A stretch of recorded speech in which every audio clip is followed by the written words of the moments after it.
ও মা তারা বসে না কাছে, রক্ত জবা সাথেই আছে। জয় মা তারা, জয় গুরু বামদেব। তো আজ চলে এসেছি তারাপীঠ মহাশ্মশানে আমি এখন আছি। আজ আমাদের সন্ধ্যের পরে যজ্ঞ শুরু হবে তারাপীঠ মহাশ্মশানে।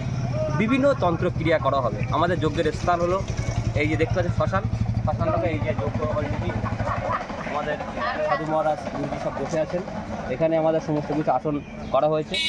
এখানে আমাদের রাত্রে নিশিযজ্ঞে মানে সন্ধ্যে 7:15 পরে মহাযজ্ঞ শুরু হবে।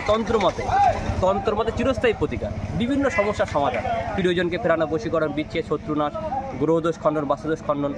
মহাশ্মশানে ফলহারিণী অমাবস্যা আজ সন্ধ্যে 7:15 পরে লাগছে। আমাদের তারাপীঠ মহাশ্মশানে যজ্ঞের প্রস্তুতি শুরু হতে চলেছে। আজকে সন্ধ্যের পরে মানে সারা রাত্রব্যাপী এখানে যজ্ঞ হবে। এই যে যজ্ঞের জায়গা তৈরি করা হয়েছে, দেখুন মহারাজ গুরুজি বসে আছেন। এদিকে তারাপীঠ শ্মশান, এখানে পিচাসিনী সাধনা করা হবে। দেখতে পাচ্ছেন এখানে পিচাসিনী সাধনা করা হবে। কঙ্কালের মাথা রাখা রয়েছে, হাড় রাখা রয়েছে। চণ্ডালকে জাগরণ করা হবে, ডাকিনী যোগিনীকে আহ্বান করা হবে, কুণ্ডলী সাধন করা হবে। অনেক খতরনাক উগ্র কাজ করা হবে।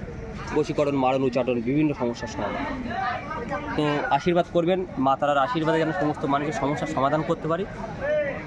আমরা আরও একটু এগিয়ে আসবো। দেখুন তিনি একজন তন্ত্র সাধক বসে আছেন। ওনার সামনে একটা কঙ্কালে মাথা রাখা রয়েছে।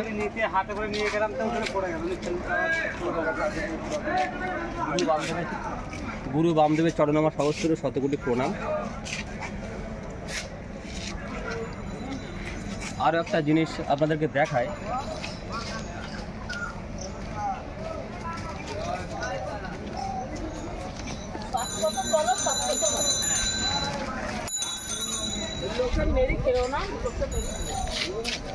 এটা হলো শ্বেত শিমুলতলা।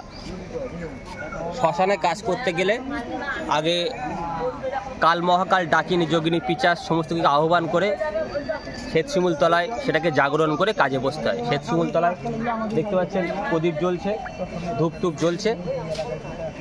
এখানে বহু মনস্কামনা কিন্তু পূর্ণ করা যায়। তো যাই হোক, সঙ্গে থাকবেন।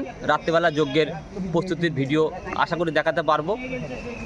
মায়ের আশীর্বাদে সকলের ভালো হোক, ফলহারিণী অমাবস্যা ভালো কাটুক, মনস্কামনা পূর্ণ হোক। একটা ফল দিয়ে মাকে পুজো দেবেন, যে কোনো একটা ফল দিয়ে মাকে পুজো দেবেন। সেই ফলটা ত্যাগ করে দেবেন, আর খাবেন না। যে কোনো একটা মনস্কামনা জানি, মনস্কামনা পূর্ণ হবেই হবে। জয় মা, জয় গুরু বামদেব।